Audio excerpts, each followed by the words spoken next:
Hey everyone, welcome. I'm Naomi, and today I want to share with you the 5 poses that I do when I'm really short on time and want to move my body. So these are my go-to poses when, I just need something quick, right? I don't even have time for a full practice. I just need something quick to get my body moving that's going to make me feel really good. In fact, I'm sort of doing this right now in my shorts and a tank top, not in yoga clothes, because after I film this, I'm about to head out and pick up one of my kids from a pool party. So this is as functional for me as it gets. So that said, let's get right into it. The first pose that I typically do, and this is a really good one to wake up my shoulders, this is cactus.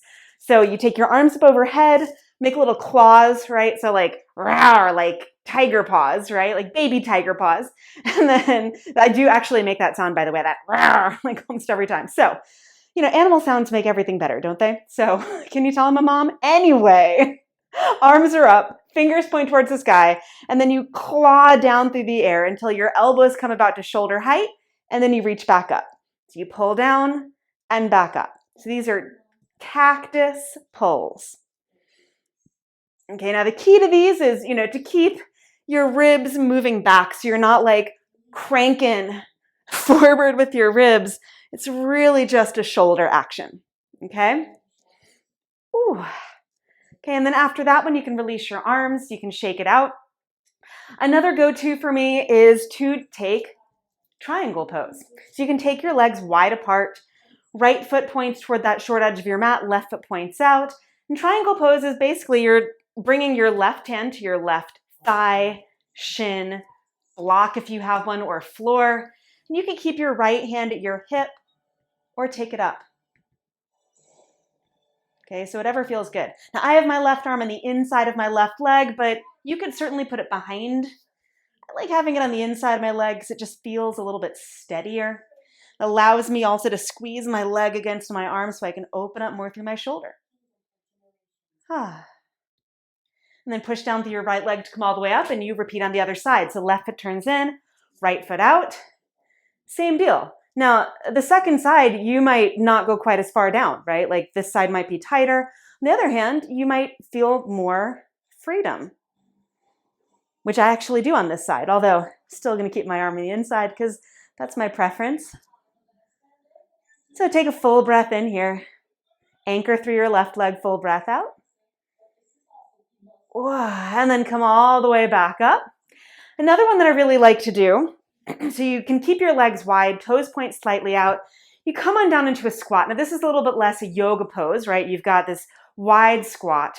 And then left forearm to left thigh, push your right leg straight, right arm alongside your ear. And then I just go from one side to the other. So I'm going to shift to the right knee bends now. Push left leg straight, left arm alongside your ear. So I call this side to side angle because essentially you're just moving from one side to the other.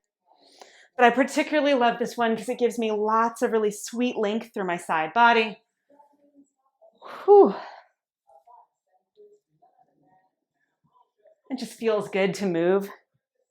So it's a little bit more dynamic than most of the yoga poses that you might do, which tend to be a bit more static. I like the dynamic action. Okay, and then after that next one, you can come back in that wide squat, heel toe your legs toward one another, come back up to stand. Okay, now the next pose that I really love to do, just as a quick movement bonus during my day, is tree pose. Okay, so tree pose you can do in any which way. So you can start standing on your left leg, slide your right foot up against your left ankle, or slide it up your shin, or bring your foot all the way up to the top of your thigh. And you can just hang out here. You could shift from side to side. Woo, but sometimes I'll just stand in my kitchen this way, if I'm chopping things or if I'm on the phone. Switch sides, stand on your right leg. Again, you can slide your left heel so that the sole of your foot is over your ankle. That's really, really stable. So if balance is a challenge, it's a good place to be, where you get the shape of tree pose, but with much more support. You could slide your foot up your shin, or you could bring it up higher or even higher so that your heel is up toward the top of your thigh. Ooh. And I'm not really worried about trying to be still here. Honestly, I'm aiming for a good squeeze from thigh to foot, foot to thigh, so I get some really good contact toward the midline. And, typically when I'm just hanging out in my house, I'm just here. I'm not lifting my arms up and making it fancy. I'm just hanging out and just feeling that presence in the center and just playing with balance. Okay.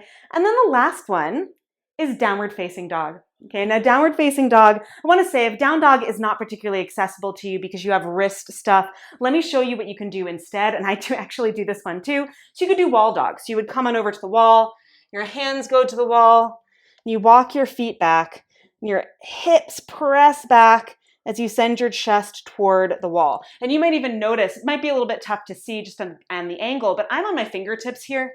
So my hands are slightly elevated above my shoulders. You could have your palms flat if you wanted to. You could do this on a table and have your palms facing down. Okay, you could bend your knees and press your hips away. Okay, so you get nice length through your spine without weight bearing on your hands. Now, if down dog is a pose that you really enjoy and you can weight bear on your hands, by all means, hands on the floor, hips high in the air. So your body is sort of shaped like a broken V.